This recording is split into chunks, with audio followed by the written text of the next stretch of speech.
The Witcher 3, Baldur's Gate 3, Return of the Jedi, Return of the King. What is it about the third installment of a trilogy that makes it so great and iconic? What is it about that third piece of media where the creators really get it right and hit their stride? Well, in this video, we'll be dissecting how Dark Souls 3 is the final form of the Souls formula, how years of trial and error and iteration have culminated in the most Souls-like Souls game to date.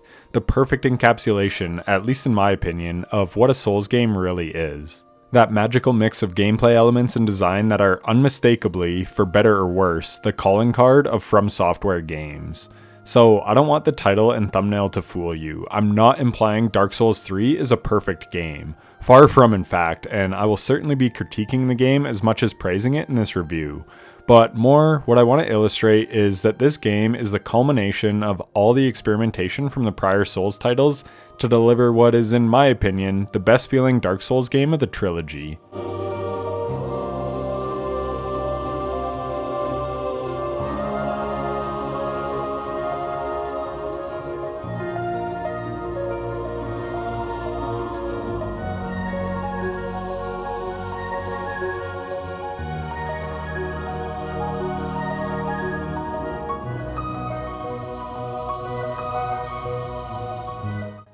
Before I can properly talk about Dark Souls 3, I have to give context around my experience playing the game. What I find super interesting about these games, more than almost any other, is how varied people's experiences are with Souls games. Many games release to big fanfare and critical acclaim, so by and large, they're played on release. Many people experience them in the same general time period and the same order. Where with Souls games, many people's first foray into the Souls genre was with FromSoft's magnum opus, Elden Ring. A game that is hailed as the game of the decade and widely regarded as a masterpiece. This game was a gateway drug for a lot of people to then go back and experience the other Souls games. For me, I did it a little differently. Don't get me wrong, I'm dying to play Elden Ring, but I'm a bit OCD by nature, so I wanted to experience the games in chronological order. Mostly. So my first FromSoft game was actually Sekiro: Shadows Die Twice, and I absolutely adored that game. I played it out of order because I had heard that game was the most different in the series, so I didn't want to develop bad habits playing the other Souls games first, to then have to relearn a new playstyle for Sekiro. I was a blank slate at the time, so I figured going with the outlier first was a good way to do it. After Sekiro, I had a bunch of other games I wanted to play, so I kind of took a year-long break from Souls games, but then in March, I finally dove into the Souls series with Demon Souls. Then Dark Souls 1, then 2, and now 3. I also stream all my playthroughs, so I get a unique experience from that perspective, as I get input from my chat when I'm stuck on a certain part, or just general advice and lore tidbits as I'm out exploring. They aren't backseating, but rather helping if I need a hand, and just genuinely passionate about the game, so they point cool things out to a noob like me, who has no knowledge of the lore and I would never pick up on. It's honestly such a fun way to play the games, and I'm so thankful and fortunate to experience these games in such a great way. And speaking of, if you want to watch me play Bloodborne or Elden Ring, be sure to swing by my Twitch at itssizzle7 and join in. We would love to have you. We're developing an awesome community. That's fucked.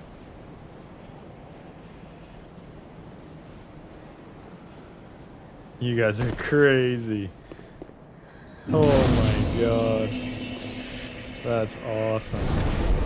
I'm sorry for giving such a long-winded explanation about my personal experience with the Souls genre, but I feel it's important context for the nature of the video. You have to understand that I'm not an embedded part of the Souls fandom. I'm coming into the Souls genre in 2026 with no biases one way or another to the other games in the franchise. I also played them all back to back, so I can see similarities and differences between the games with a really fresh perspective, as one week I'm on Dark Souls 2 and the very next week I'm playing Dark Souls 3. So the gameplay elements are all very fresh in my mind and not really tinted by nostalgia.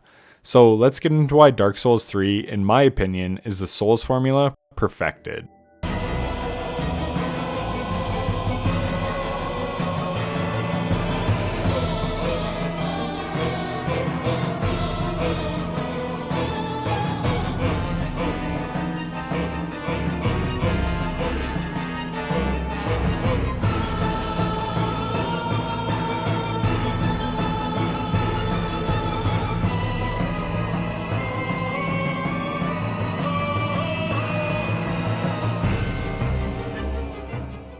I started streaming Dark Souls 3 on April 24th. It was a Friday and I didn't have much time to stream, but I wanted to get a quick stream in just to get my feet under me in the game and get started. In my opinion, the worst part of the Souls games is the early game. You're weak as hell and your stats suck, you have a base level weapon and basically no stamina, which feels really bad. In Dark Souls 1, this wasn't a problem because I knew no differently. Demon Souls felt clunky the whole game, so the start of DS1 really felt no different. But when I started Dark Souls 2, I was so sad about how slow and clunky I was. I had like no endurance. I could do like one dodge and one swing and that was it. It felt awful, especially because I was fresh off my Dark Souls 1 playthrough where by the end, I was dodging and rolling like crazy and smacking the shit out of everything with my Black Knight Greatsword. And now I had to play as this weak, slow-ass motherfucker with a dinky sword that hit like a marshmallow. Well, to my delight, immediately in Dark Souls 3, the game felt the most fluid that it had through the entire series. Even though my stats sucked, my stamina bar didn't deplete after one roll and one attack. I could attack enemies on the ledges of cliffs and not get pulled over due to animation commitment and jank. Everything felt smooth right out the gate. I was so delighted. There's a joke that Elden Ring is just roll slop, and while I haven't played it yet, I have seen clips on Twitter, and it's easy to see how much faster paced the modern FromSoft titles are from Dark Souls 1 and 2.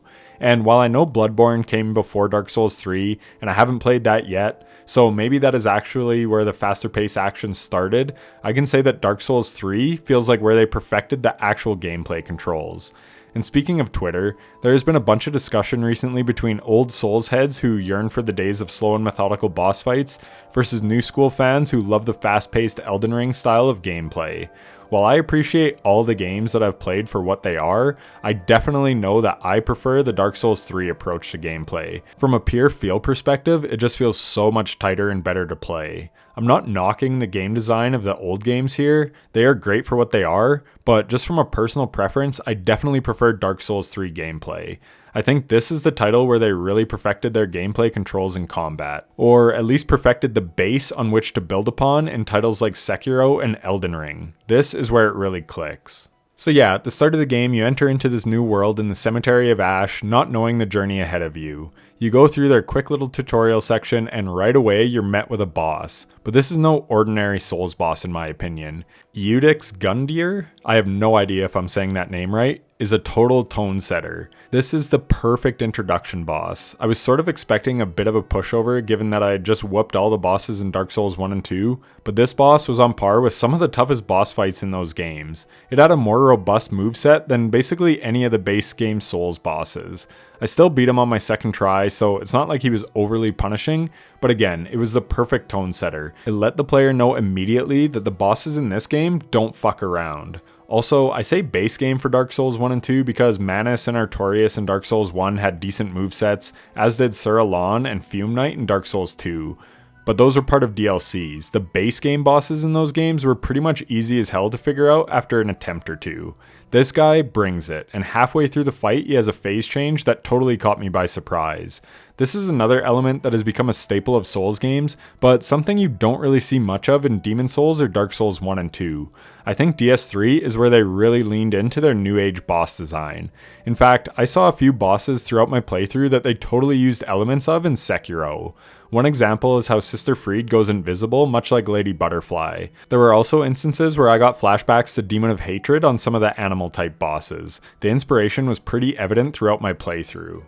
In Sekiro, I will never forget cutting the head off Guardian Ape and then being surprised as shit when he came back to life for a second phase. That was my lesson that you never know when a fight is over in Sekiro, and it has stuck with me. When I beat Lost Lace in Silksong, I wasn't convinced until the ending cutscene started. So in this game, I stayed ready because I wasn't sure when the fight was truly over. And they lean on this element a lot, of bosses having multiple phases or powering up halfway through their health bar. Again, my introduction to this style of fight was in Sekiro, but I think it was born here in Dark Souls 3, as they have tons of bosses with these elements, and I think it's super fun and cool. And they introduce you to this mechanic right out the gate, having Gundyr transition to a stronger form halfway through his health bar. This boss fight is like 5 minutes into the game, and it lets players know that the bosses in this game don't fuck around. Now, lots of people say the only good thing about Dark Souls 3 is the bosses, but for me, the reason I wanted to play the Souls games was to fight hard bosses. And this game, more than any other, delivered. In the previous titles, I only had a few that I considered a decent challenge or that stuck out as memorable. But this game has some absolute peak boss fights. Slave Knight Gale was probably my favorite, with Sister Freed being a close second. I kind of consider them 1A and 1B, and then probably Pontiff Sullivan being third. So you can tell the type of boss fight that I enjoy. High action, dodge a lot of attacks, and get your licks in where you can. And these were the most engaging fights in the game to me. Nameless King was also pretty sick, but Phase 1 is a little too janky, so it just drops out of my top 3. But undeniably, it's an awesome boss fight. There were also some gimmick bosses, something that has also become a staple of the genre, and while I don't like these ones as much, I do appreciate that FromSoft includes them. They can be a fun change of pace. I spoke about how everyone's Souls experience is different, and that applies to the boss fights as well. I actually no-hit the Dancer on my first attempt, where one of my chatters was struggling on her, but he was running a magic build, so maybe it's hard to get damage in, where I was using the Sellsword Twin Blades, which are really strong. She got stuck on a pillar in her animation, so I only had to dodge a swinging sword attack like once, which undoubtedly made the fight easier than it should have. So while some people may get PTSD from a certain boss fight, other people may get lucky like me and first try a rather difficult boss just because the stars aligned. And while I would definitely love a boss rush mode to be able to go back and fight some of these bosses, I think it's neat how no one has the same experience. And a big reason for that is thanks to the build crafting. Much like the other games, this game has a ton of weapons and spells and prayers to choose from to suit whatever playstyle you want to play. I think that's awesome. I can't speak authoritatively on the system as I'm just an unga bunga hit things with big damage simpleton.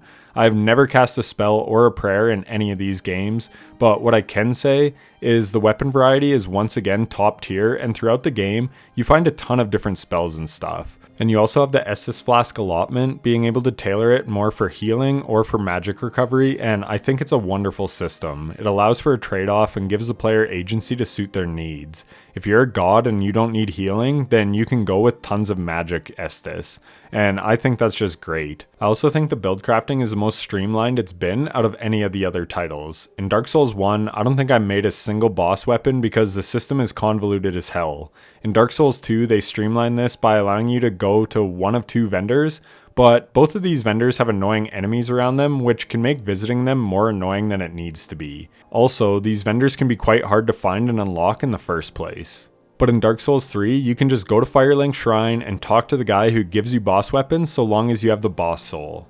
Many of them are even free, which is dope as hell. Honestly, I think they could all be free. The reward for beating a hard-ass boss should be a sick-ass weapon. I think that's great. Some bosses have numerous weapons, so you can't get them all unfortunately unless you do repeat playthroughs, and I think that would be a great reason to bring bonfire aesthetics back from Dark Souls 2.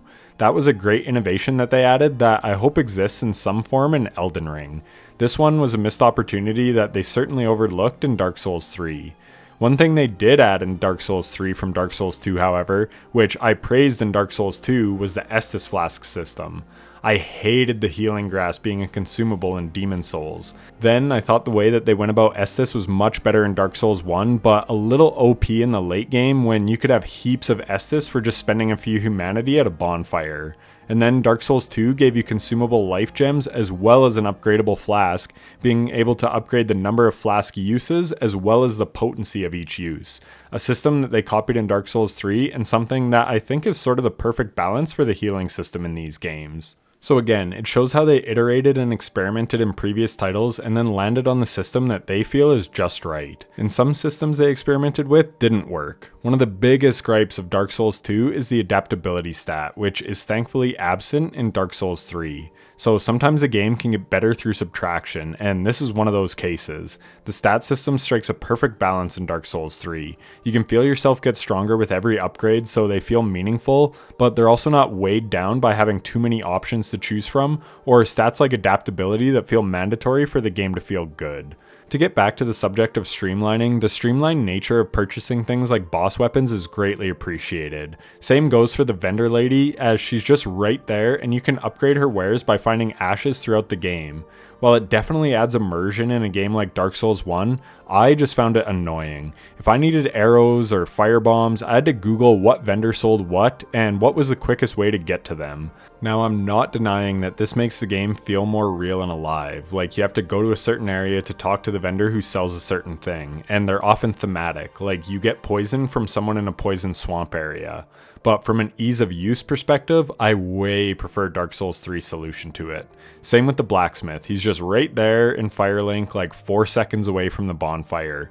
Super quick and easy to access. While some people may prefer Dark Souls 1 approach, I absolutely appreciated this. Again, Dark Souls 1 and 2 have certain smiths that are good at crafting certain things, and that does add immersion and it's cool, but I just love the simplicity and the ease of use that they have in Dark Souls 3. Another nice addition is you could find gems out in the world to infuse into your favorite weapon. Since I was spec'd into dexterity, I infused my twin blades with a sharp gem, and then they had huge dex scaling. This is so nice because sometimes you just fuck with a weapon and want to use it and want it to fit in your build. Well, this makes that super easy and convenient. In the past titles, you were more pigeonholed to use the weapons that only fit with the build that you're running, where in this, you can get a weapon that you really like, and then augment it to go with your current build. It's a subtle difference, but one that is greatly appreciated. Speaking of weapon scaling, one guy came into my chat and was basically chirping me for using the Ithil straight sword that I got very early into the game after I beat the Vort of the Boreal Valley boss fight. It stacks frostbite onto enemies, and when you get enough stacked up, the frost procs damage to the enemy. The sword was also super easy to use and had a great wide sweeping attack for crowd control if you were one-handing it. I used it throughout my entire playthrough. This is another thing that I appreciate about the game. You can make so many weapons work. He seemed to be going off damage numbers and what the spreadsheets say are the best weapons, but feel and ease of use mean a hell of a lot. DPS doesn't mean shit if you die while trying to get your attack off. Dead DPS is no DPS. This thing just felt great to use, and I used it during phase 1 of the Nameless King fight, and then I would switch to my twin blades for phase 2. I love that you could use 2 different weapons for 2 different scenarios, something I did through my entire playthrough. Yes, you can do this in the other games as well, but again, because you can tailor pretty much any weapon to fit your build thanks to the gem infusion system in this game, it just felt easier to do in this game. I would run around the world with my sword and shield taking out low tier enemies, and then when I needed DPS for a high level enemy or a boss fight, I'd switch to my twin blades. Each weapon played a crucial role in my journey, and I thought that was really cool. Oh, and because this was an early game weapon, you might think that it sucks later on in the game. Nope, the weapon leveling is also nice and simplified, so I could upgrade it throughout my entire playthrough. The beauty of this was, the sword took Twinkling Titanite, and my twin blades took Titanite shards and chunks, so I was not having to starve one weapon while upgrading the other. I could upgrade both with the resources that I had. I loved that the system was quite straightforward. Yes, you could level weapons in the other games, but I found it to be the least restrictive in Dark Souls 3. By the end of my playthrough, I had so many resources that I probably could have max leveled like 5 more weapons if I wanted to. Another thing that I absolutely loved is that you can sell souls to the merchant and she tells you how many souls you get for a certain type of soul. This has bothered the fuck out of me in every game, even if I didn't talk about it in those reviews. I hate that the description just says a large amount of souls. Bitch, tell me how many souls so that I can make an informed decision. In Dark Souls 1, I hung on to every boss soul thinking maybe I'd make a boss weapon. Sure, I could look on Google if the weapon is worth it or not, or how much the boss souls give me for souls, but I shouldn't have to. If a boss soul only gives 3,000 souls, then yeah, obviously, I'll just hold on to it and use it for a weapon maybe. But if it gives 300,000 souls, then absolutely I will take those souls and level myself up to become stronger. But you can't make an informed decision without knowing the trade-off. This has always bothered me a lot. Well, in this game, I knew exactly how much each soul was worth. So if I had just beat a boss and had like 50,000 souls and I needed 63,000 to level up, I'd pop 2 5,000 souls, 1 3,000 soul, then spend my level up and be left with like 100 souls. then continue on my adventure and not have to worry about losing a buttload of souls, something that happened to me a bunch in Demon Souls and annoyed the hell out of me. It allowed my OCD hyper-optimization brain to never have to worry about losing too many souls, or popping excess souls for no reason. I can't tell you how much I love this quality of life feature. Again, I didn't talk about it in the other reviews, but it always really bothered me, and I was thrilled to see it addressed in Dark Souls 3. Speaking of things I forgot to talk about in past reviews, in Dark Souls 2, the chest opening animation was ridiculously slow. I think this was intentional to screw the player over if they were trying to open it when enemies were around, but it was just a small detail that was really painful at times. But in Dark Souls 3, the opening animation is so much quicker, which I greatly appreciated. And also the chest mimics are back in Dark Souls 3, which is just a total staple troll move of the game at this point. Some of this lack of friction can be seen as a detriment to some people, but personally, I love it. Don't get me wrong, I'm not against being challenged, but there's nothing challenging about a chest opening slowly or not knowing how many souls a soul provides. It's just annoying. So another thing I enjoyed was the frequency of the bonfires, and of course the fast travel right out of the gate. Dark Souls 2 did this, which I really enjoyed, and they also had bonfires before some bosses, especially in the DLCs, where in Demon Souls, the bonfire was as far away as humanly possible, and then you got a bonfire after killing the boss. Absolutely hated that shit. Again, there's fun friction and annoying friction, and all the friction in Demon Souls just irritated me. Curating the map so that you had to fight every enemy on your journey back to a boss. People talk about bad runbacks in Dark Souls 2, but aside from Frigid Outskirts, fuck that runback entirely by the way, but outside of that, I never found them bad, because Demon Souls toughened me up where runbacks are concerned. Other Souls players merely adopted bad runbacks. I was born in it, molded by it thanks to Demon Souls. That being said, the runbacks in Dark Souls 3 were all chill, and if they were on the longer side, then you could at least run by the enemies if you were skilled enough, where in Demon Souls, you must battle through the enemies, and I just hated that design. But thankfully, even by Dark Souls 1 they had toned this down. But I just want to appreciate that FromSoft has chilled out on the annoying runbacks, and that they're less of an issue than ever in Dark Souls 3. Again, just another example of them finding their right happy medium with their game design and perfecting their formula. Like I said, I just totally love the bonfire placement in this game. About midway through playing, I even had a good idea of where they were probably gonna be. Like, you know, I've been exploring a lot and I haven't seen a bonfire in a while. I bet there's one around here, and then I'd snoop around and usually find one, right around the time I was thinking we were due to get one. In Dark Souls 2, they did have some in convenient locations, but they were super well hidden, so it kind of defeated the point if you weren't following a guide. Not in Dark Souls 3. If you are a fairly thorough explorer like me, then you are bound to find them after one or two sweeps through an area, and I loved that. Sure, they could be a bit out of the way, but they never felt deliberately hidden, and like I said, I just really appreciated that. And speaking of the levels, we have to talk about level design.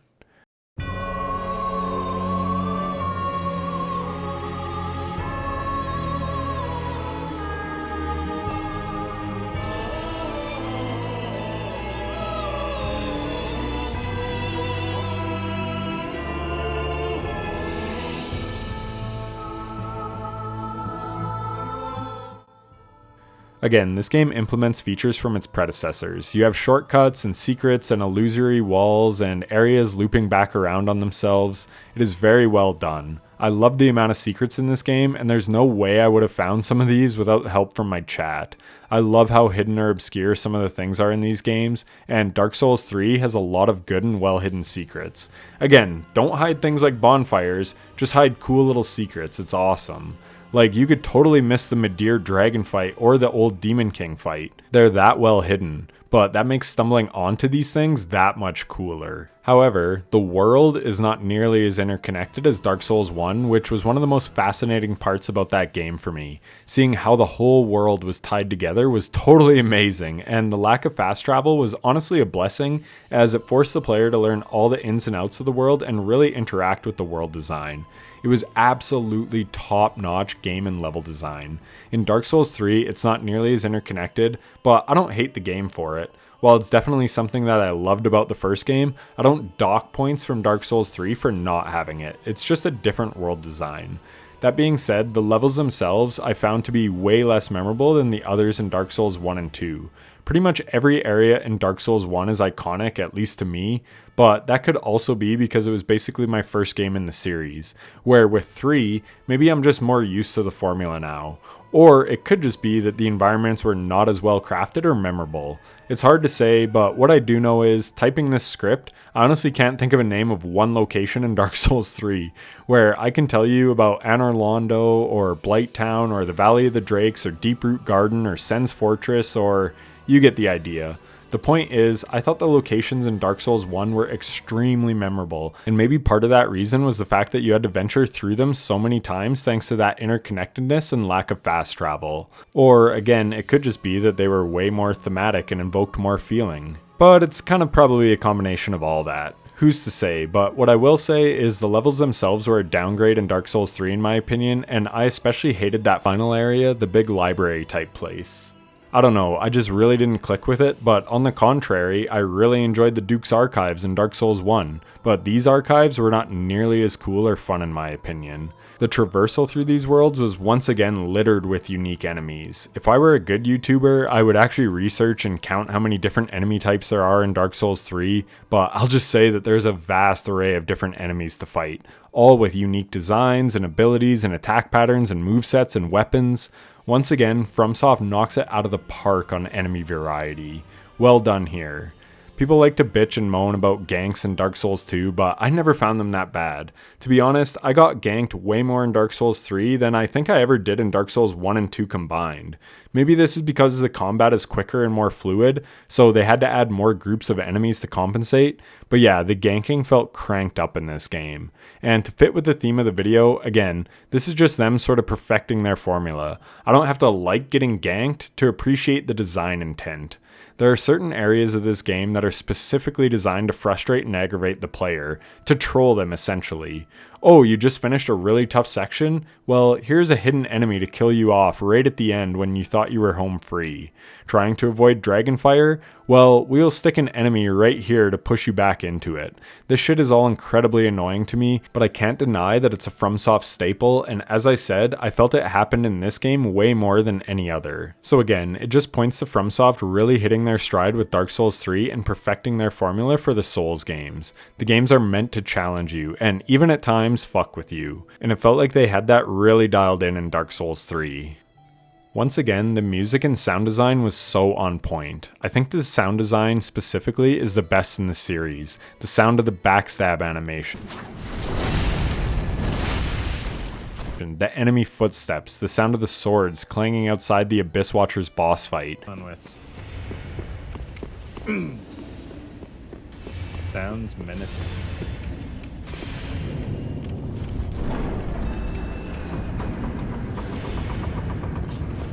The fucking jump scare in the Irithyll dungeon.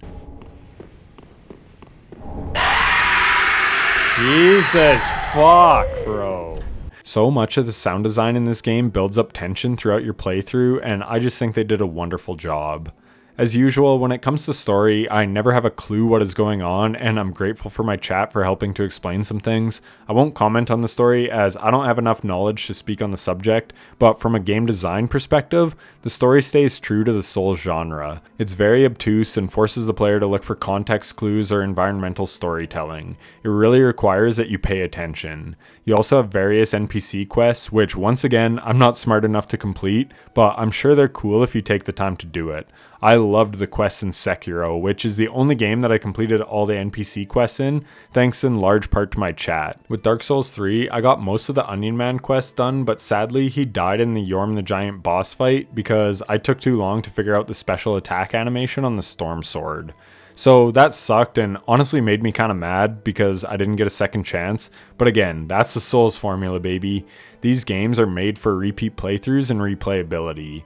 They have multiple endings, first of all, so you need a few playthroughs just for that. But you probably also need multiple playthroughs just to figure out some of the NPC quests. And I honestly dig that. I respect the vision. And once again, FromSoft stays true to the Souls formula with that in Dark Souls 3. I said in the opening how people play these games in all sorts of different orders, and that can influence their takes on the game. Sekiro was my first, and it is the only one that I've platinumed, and it still remains my favorite.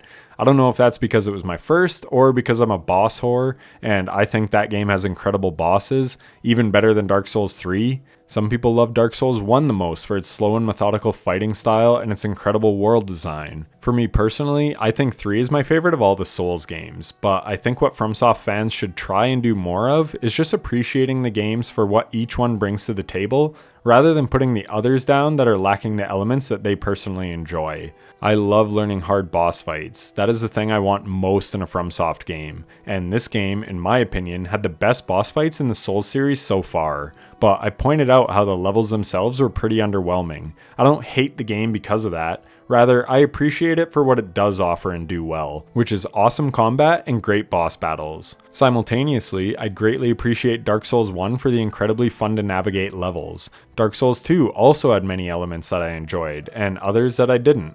Overall, I just tried to enjoy each game for what it was instead of what it was lacking.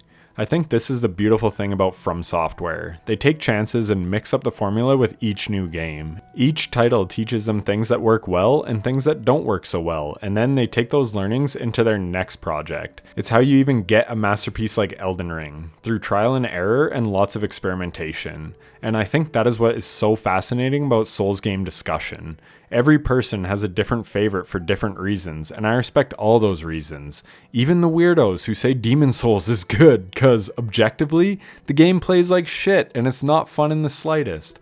But there are still elements to be enjoyed, I'll give you that. And many of those elements are what helped shape all the future games from FromSoft. The Irithyll dungeon had massive Prison of Hope vibes, it clearly took inspiration from it.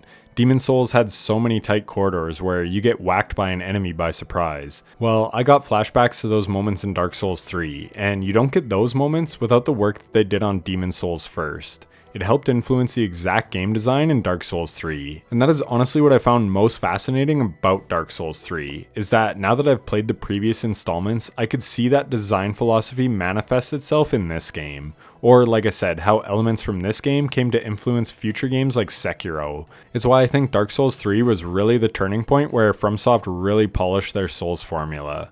To me, it had a blend of elements from all the other games while giving their boss mechanics a huge step up. That's honestly probably the reason why some of the rest of the game feels lackluster to people, like the environmental design not hitting the same as it did in prior games, because maybe the focus was more on amazing boss fights than anything else. And I think that honestly may be true, because then they released Sekiro, which has the funnest and most challenging boss fights of any game I've ever played. Super fluid combat, which again is where they really stepped it up in Dark Souls 3. From a pure gameplay perspective, it felt so much nicer to play than 1 and 2. Sekiro went on to win Game of the Year in 2019, so obviously all the work on the Souls formula really paid off. But I think it was Dark Souls 3 where they really hit their stride, which eventually was able to lead to a masterpiece like Elden Ring. Oh, and speaking of inspiration for Sekiro, I saw those big ogre-type enemies in the Irithyll dungeon and immediately recognized the enemy design as the Chained Ogre from Sekiro, pretty much the first boss fight that you fight in that game. Bringing back Firelink Shrine and Anor Londo in this game was really cool as well, as I remember being shocked when I saw Anor Londo again. And then I got to hit that switch on the elevator. Oh, it was just absolutely awesome. And then running by the area where the giant blacksmith used to be, it was super cool and a great homage to the first game. This is reusing assets done right. Okay. Firelink Shrine, let's go, it's back. Oh my gosh, no way. It's actually Anor Londo. But yeah, I think what I appreciate the most about this game is just how much they zeroed in on their formula and really mastered it in Dark Souls 3. Again, to me and my taste, it feels like they got rid of the annoying and tedious friction while simultaneously increasing the friction that I do enjoy, which is boss fights and tough enemy combat. And funnily enough, my playtime shows it. Demon Souls only took me 21 hours to beat, but I really didn't enjoy any of the time that I played that game. Dark Souls 1 took me exactly 40 hours, Dark Souls 2 took me 47 hours, and Dark Souls 3 took me 36.5 hours. I think why this was my quickest game is that most of the challenge came from boss fights, and that is where I tend to thrive as opposed to puzzle solving or figuring out where to go. This game is much more linear in its design, though it certainly has some well-hidden secrets, but overall it's more linear than the others, and that plays well for me. So it makes sense that I finished it quicker, because boss fights were the bulk of the content, and I could overcome that more quickly. And again, for my preferences, this is what I like. Test me with hard to master bosses, not tedious runbacks and confusing world exploration. But to each their own, we all like different things. Anyways, that's it. Let me know down below what you like or don't like about Dark Souls 3. Come watch me on Twitch at ItSizzle7 if you want to see me continuing the Souls journey with Bloodborne and Elden Ring. I'm honestly so pumped to play them. Join the community Discord where we talk about gaming. Links to all that stuff is down in the description. And like and subscribe if you enjoyed the video. Finally, if you're still here, thanks so much for watching to the end. I really appreciate it. I'll catch you in the next one. Take care. Do those barrels? Yep. Oh, classic.